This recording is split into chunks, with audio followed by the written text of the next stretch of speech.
Mesdames et messieurs, bonsoir et bienvenue à cette nouvelle édition de Direct. Comme d'habitude, une heure d'information complète, d'analyse. Nous allons ce soir parler des derniers développements sur trois principaux dossiers. Premièrement, nous allons parler des dernières déclarations du parquet égyptien qui a demandé aujourd'hui aux autorités chypriotes l'extradition de cet homme égyptien, Seyfeddine Mustafa, qui a été accusé hier du détournement de l'avion d'Égyptair. Nous allons parler en détail avec notre invité ce soir, à citer qu'il est Monsieur Folkrad Winfour, qui est président de l'association de la presse étrangère en Égypte. Et nous allons également avoir en ligne avec nous plusieurs analystes politiques pour parler de notre principal sujet ce soir, effectivement, c'est la question des Kurdes. Les Kurdes en Irak, les Kurdes en Syrie. Les Kurdes, est-ce que vont-ils être un acteur incontournable dans l'équation de la crise syrienne ou pas? Ces Kurdes qui sont à qui plutôt les alliés depuis la Première Guerre mondiale leur ont promis d'une autonomie et même en redessinant les frontières. Les Kurdes qui aujourd'hui qui sont financièrement et militairement plutôt soutenus depuis la fulgurante offensive de Daesh en Irak en 2014 et qui luttent contre le groupe terroriste de Daesh en Irak.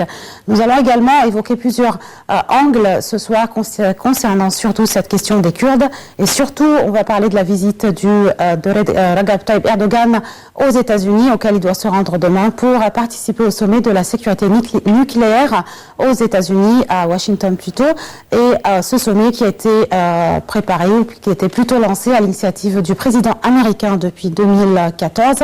Nous allons parler également des relations très froides aujourd'hui entre les États-Unis et entre Turquie, pourtant des relations qui étaient bien à la normale depuis le début du mandat du président américain. Je vous laisse de suite avec un premier commentaire avant d'accueillir notre premier invité. Ce commentaire parle donc des derniers développements, surtout concernant le détournement de l'avion d'Égyptair d'hier par Seyfeddine Mustafa, qui a été finalement accusé par les autorités chypriotes d'être psychologiquement instable.